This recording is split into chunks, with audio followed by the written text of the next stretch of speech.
Muy buenas a todos, yo soy Augusto Sanosconi, soy bioquímico emergentólogo y vamos a hablar un poco de lo que es la asistencia ventilatoria mecánica, obviamente con una orientación hacia lo que es el bioquímico, hacia la profesión bioquímica.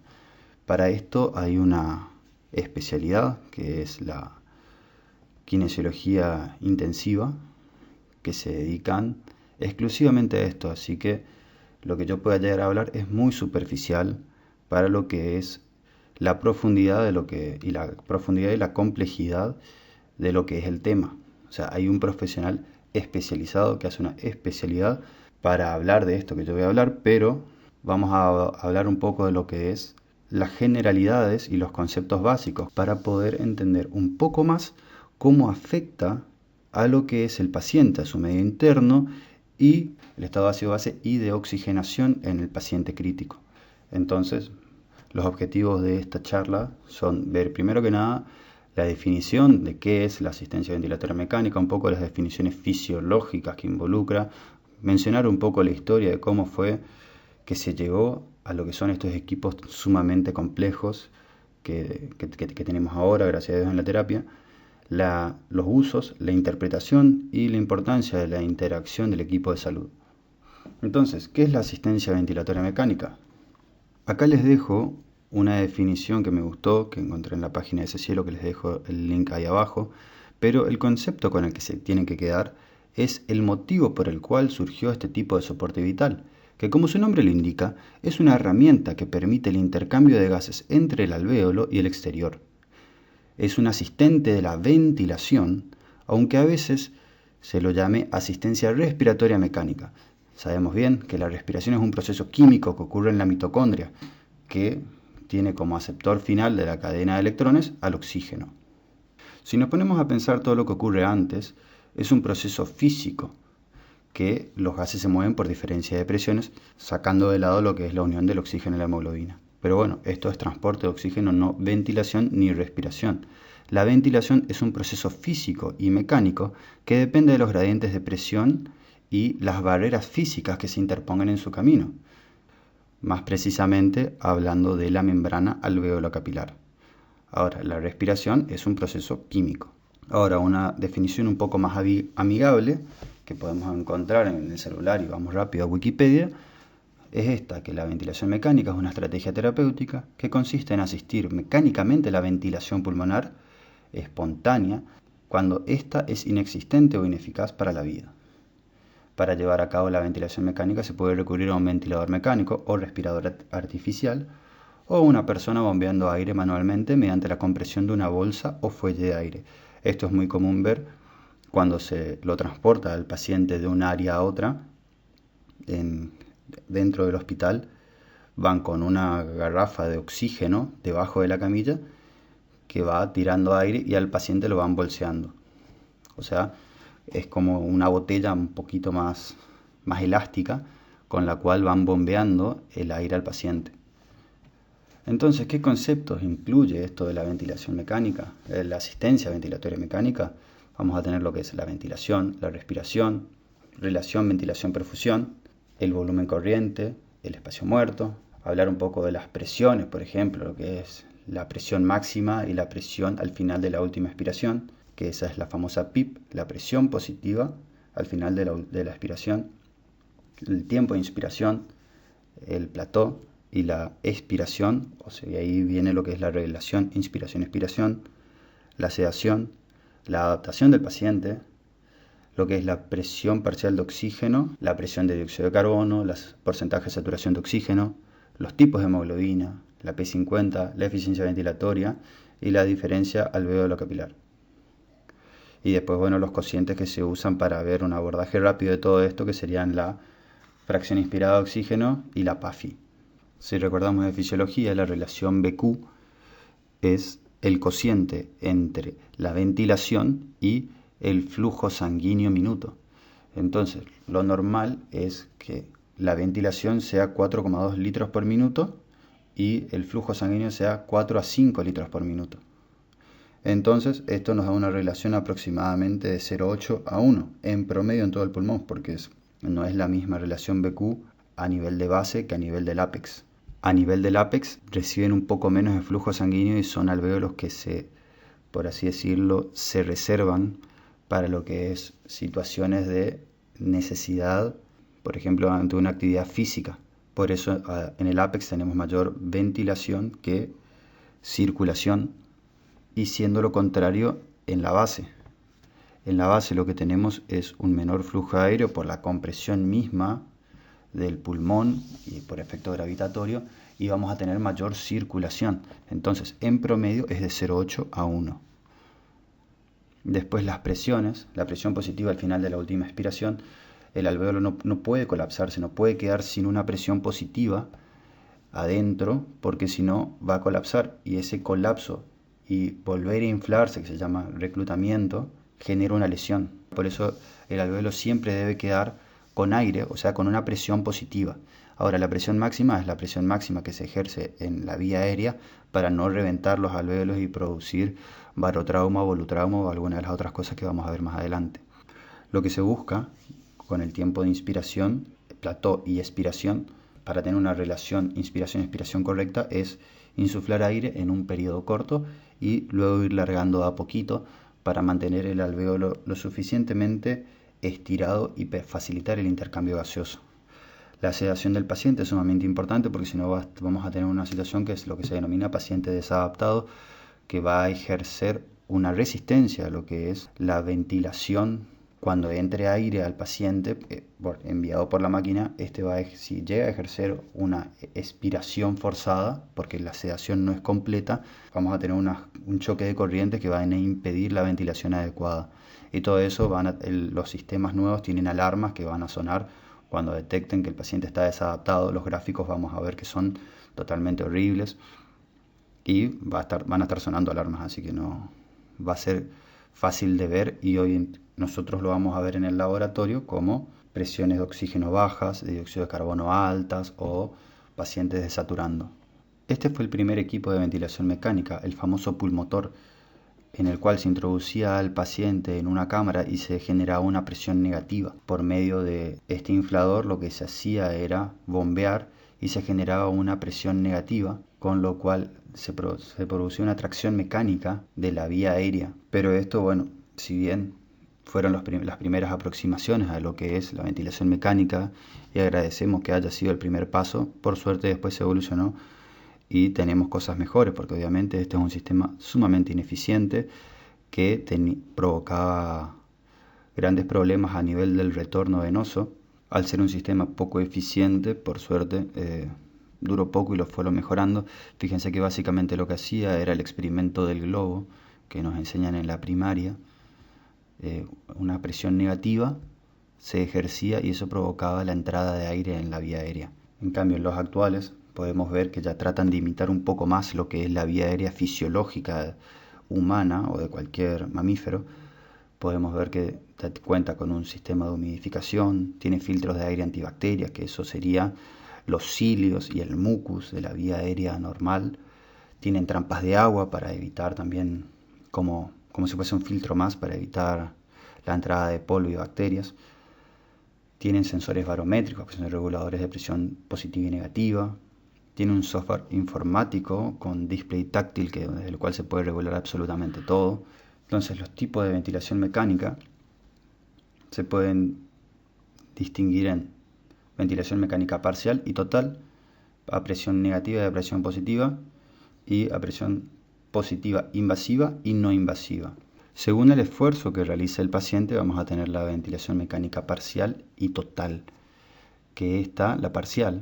la ventilación mecánica parcial está indicada en pacientes que todavía conservan el estímulo respiratorio, o al menos parte de la función muscular respiratoria, o en los pacientes que los están destetando, si se le están retirando la sedación y están retomando de a poco la mecánica ventilatoria. El objetivo de la ventilación mecánica parcial, es reducir el trabajo respiratorio del paciente, que el paciente provoque el estímulo para que el equipo haga el trabajo respiratorio sería. O sea, el paciente da el estímulo y empieza recién a trabajar lo que es su mecánica ventilatoria. Ahora, la ventilación mecánica total o artificial, el asistente ventilatorio lleva a cabo toda la función respiratoria. Desde el disparo, controlar las presiones, la relación inspiración-expiración, todo. Todo realiza el equipo. Para esto se requiere que el paciente esté completamente sedado para que pueda adaptarse a la ventilación mecánica. O sea, el paciente no tiene que tener ningún estímulo, ya sea porque tiene su sistema nervioso deteriorado o porque está sedado.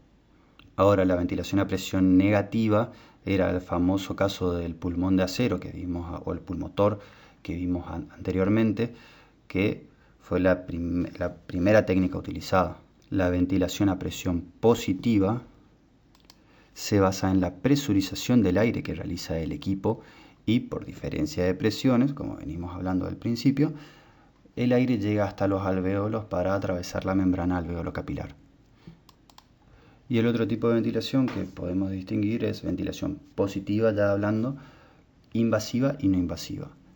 La no invasiva es en la que se emplean mascarillas externas para insuflar el aire, pero tienen son un soporte de oxigenoterapia, pero no son muy eficientes porque el aire se mezcla con el aire atmosférico y con la expiración misma del paciente, pero sí ayudan a los pacientes que tienen enfermedades crónicas o en los que ya los pacientes añosos que ya no, los pacientes terminales, no necesariamente añosos, los pacientes terminales que ya no justifica hacer una intubación, pero sí darle una oxigenoterapia.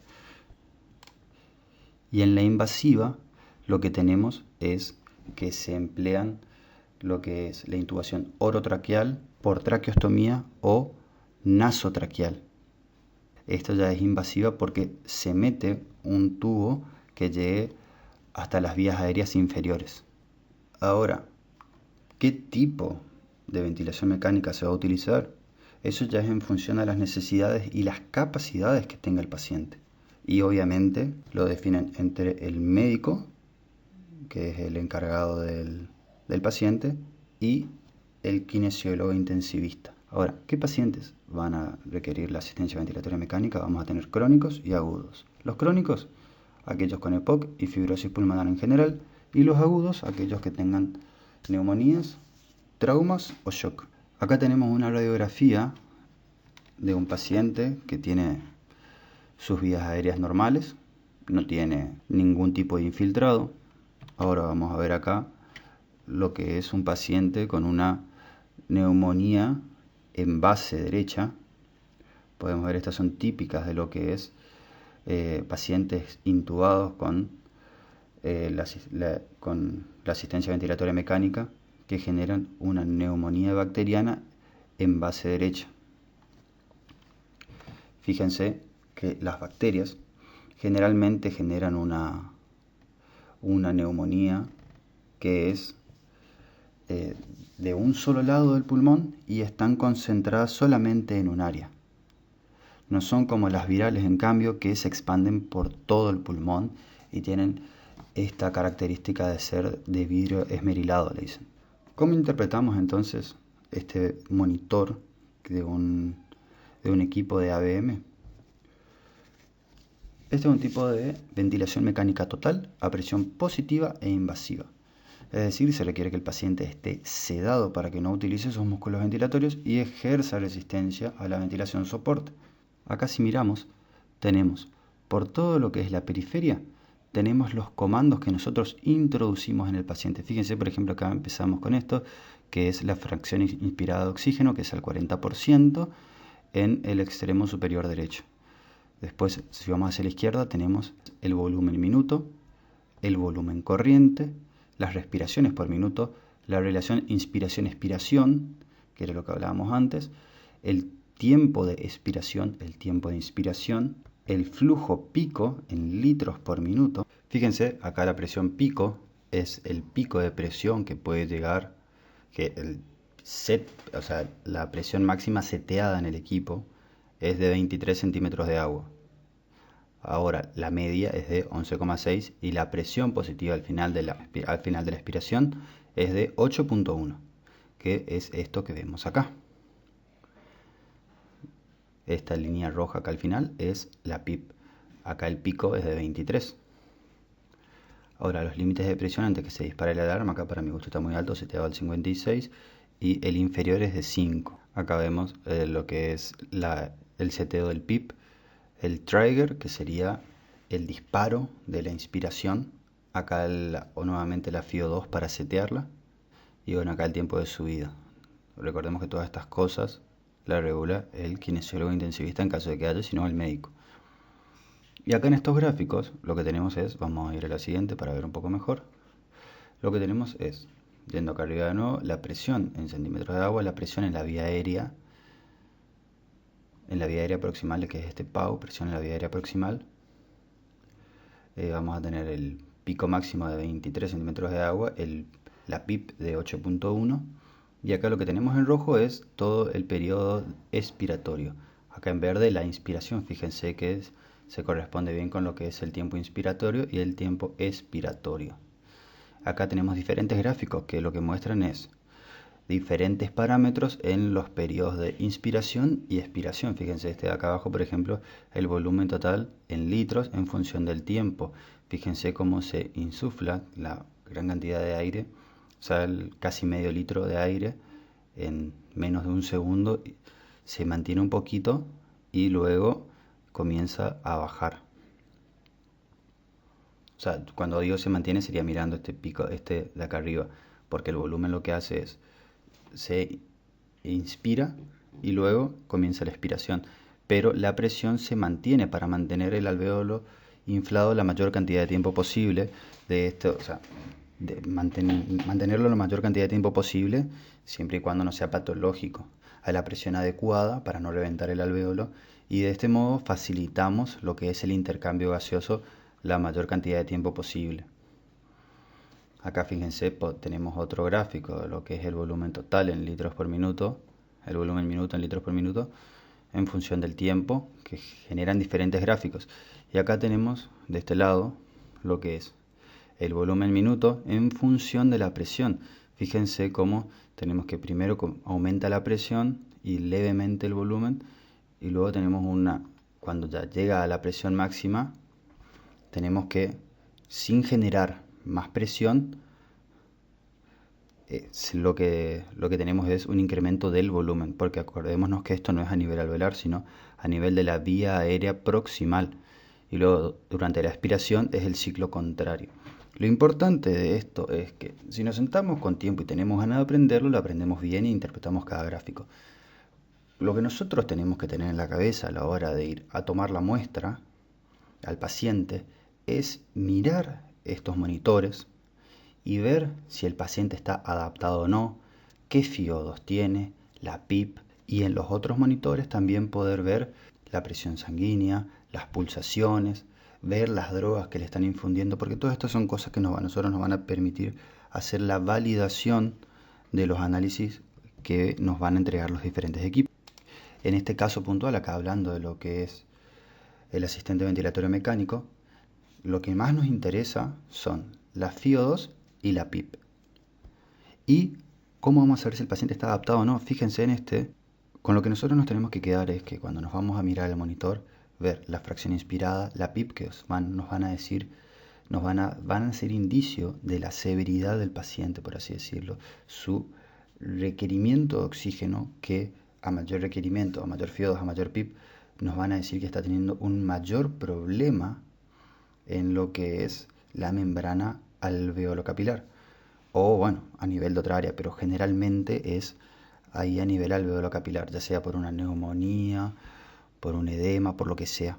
El gráfico que a nosotros nos va a indicar si el paciente está adaptado o no es muy sencillo. Si es un gráfico armónico y dibuja los mismos contornos siempre, el paciente está adaptado. Ahora, si el paciente está desadaptado, estos van a empezar a generar diferentes gráficos con diferentes formas y generalmente van a sonar las alarmas.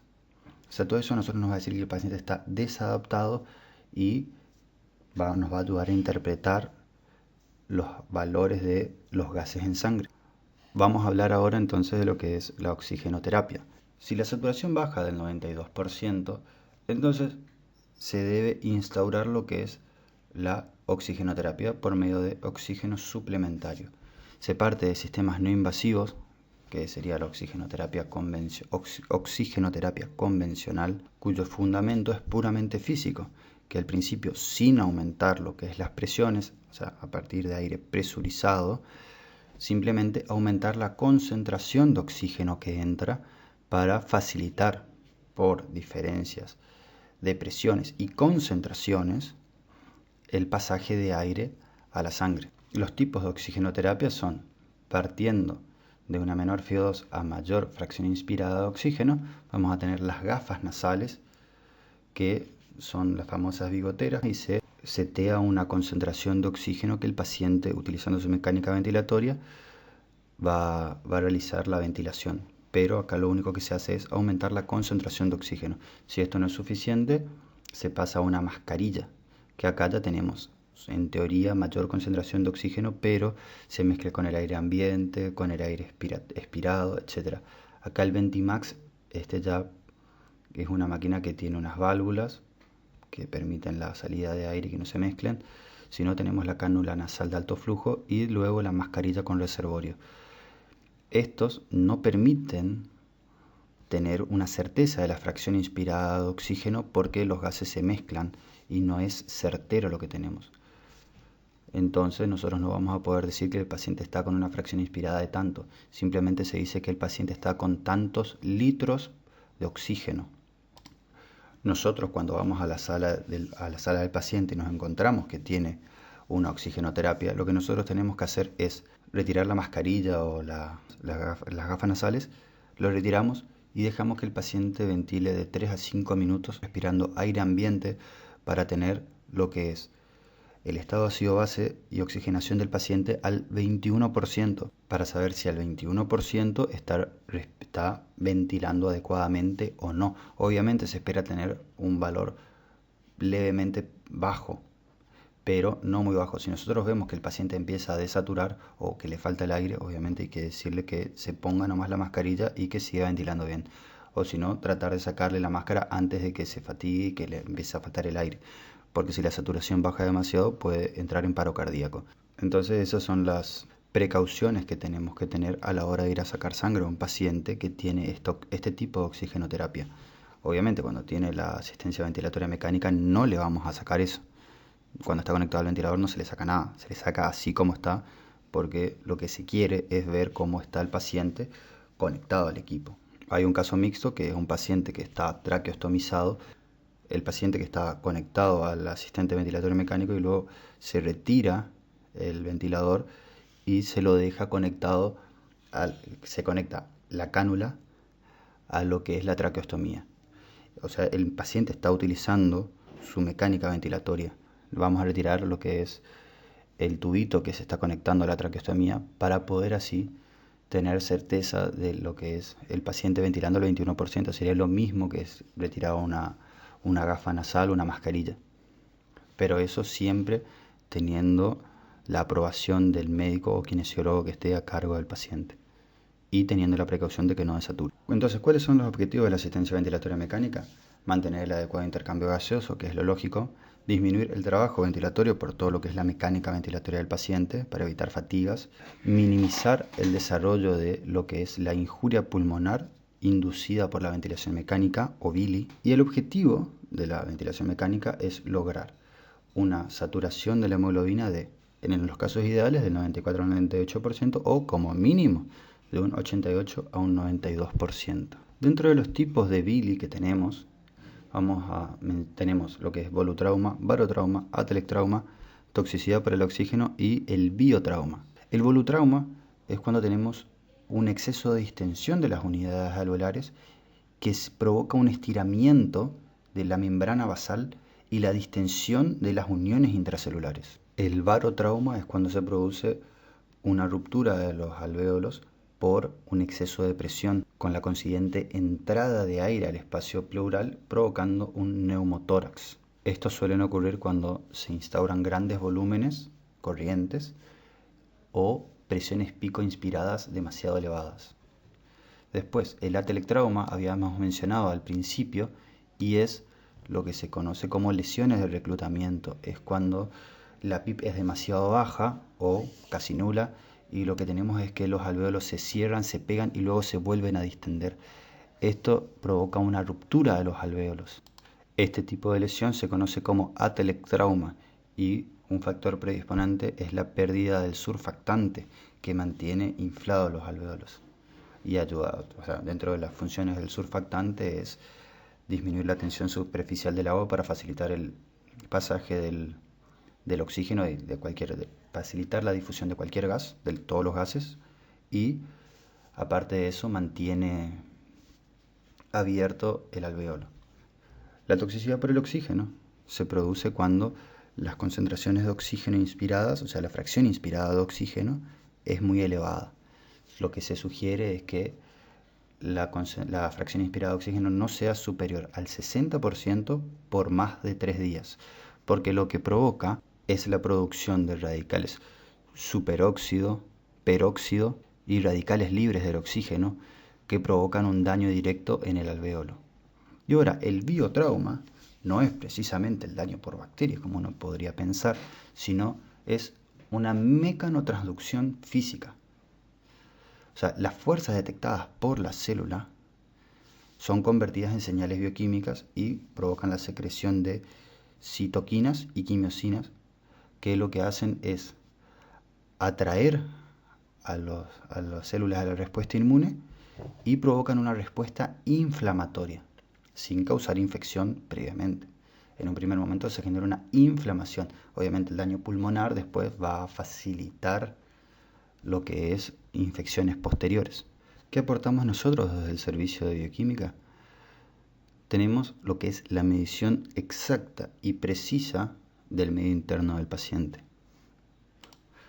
Nosotros medimos la resultante de las soluciones de reanimación y drogas infundidas al paciente y todas las maniobras, tanto médicas como kinésicas, que se estén ejerciendo en el paciente van a ser medidas por nuestro trabajo. Estos equipos que vemos acá son equipos de gases en sangre y electrolitos que tienen un oxímetro capaz de medir todas las fracciones de la hemoglobina utilizando 128 longitudes de onda.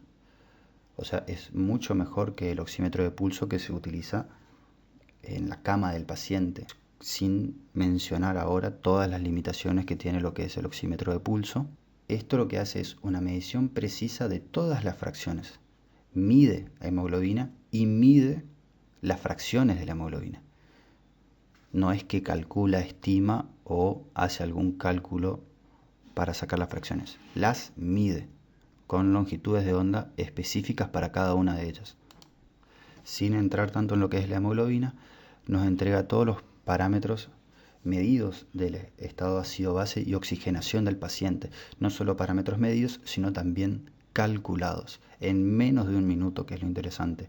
Acá tenemos el ejemplo de lo que es un informe entregado por uno de estos equipos, en lo cual tenemos, por ejemplo, los valores de gases en sangre, pH, presión de dióxido de carbono, de oxígeno, el bicarbonato y el exceso de base, que son parámetros calculados, los valores de oximetría, los valores de los electrolitos, los metabolitos, que también los mide, y los valores calculados, que esto hay que configurarlos en el equipo y para ello es necesario saber y setearlos en el equipo, decirle qué tipo de muestra es, la presión, la fracción inspirada de oxígeno y la PIP.